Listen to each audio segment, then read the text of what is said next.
दोस्तों, हम खुद ही खुद के भाग्य के रचयिता हैं।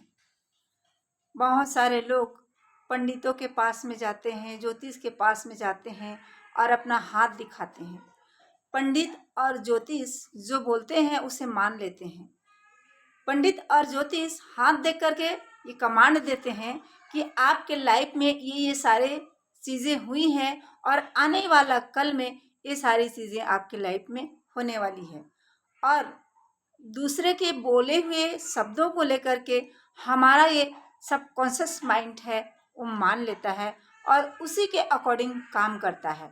जब उसी के अकॉर्डिंग काम करता है तो हमें यूँ लगता है कि वो पंडित सच में सही था, क्योंकि हमारा माइंड पहले से मान चुका है कि जो पंडित बोला है वो सही ही होगा और हम उसी के हिसाब से काम करते हैं।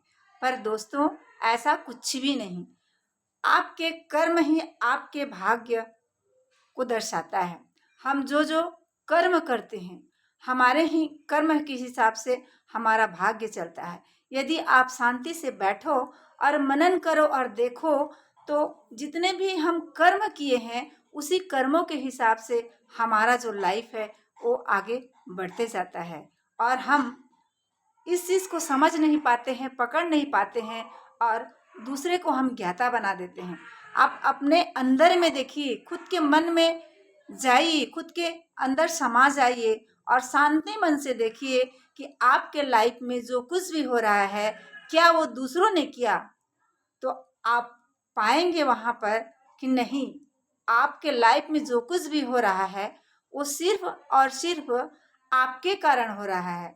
आपने उसे कमांड दिया है, आपने उसे क्रिएट किया है, तभी आपके लाइफ में वो सब सारा चीज़ हो रहा है जो आपके जीवन में चल रहा है।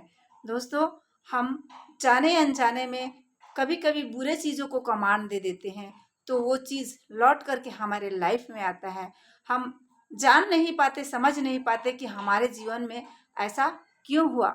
हम तो सही ही कर रहे हैं, अच्छा ही कर्म कर रहे हैं, लोगों का भला ही कर रहे हैं, हर पल हम दूसरों के लिए अच्छा सोच रहे हैं, फिर भी हमारे लाइफ में इतनी बुरी सिचुएशन क्यों आती है। लेकिन दोस्तों, हम कहीं न कहीं कमांड दिए रहते हैं, या तो टीवी देख कर के उस सीन को हम क्रिएट कर लिए रहते हैं जिस सीन को हमें देखना नहीं चाहिए।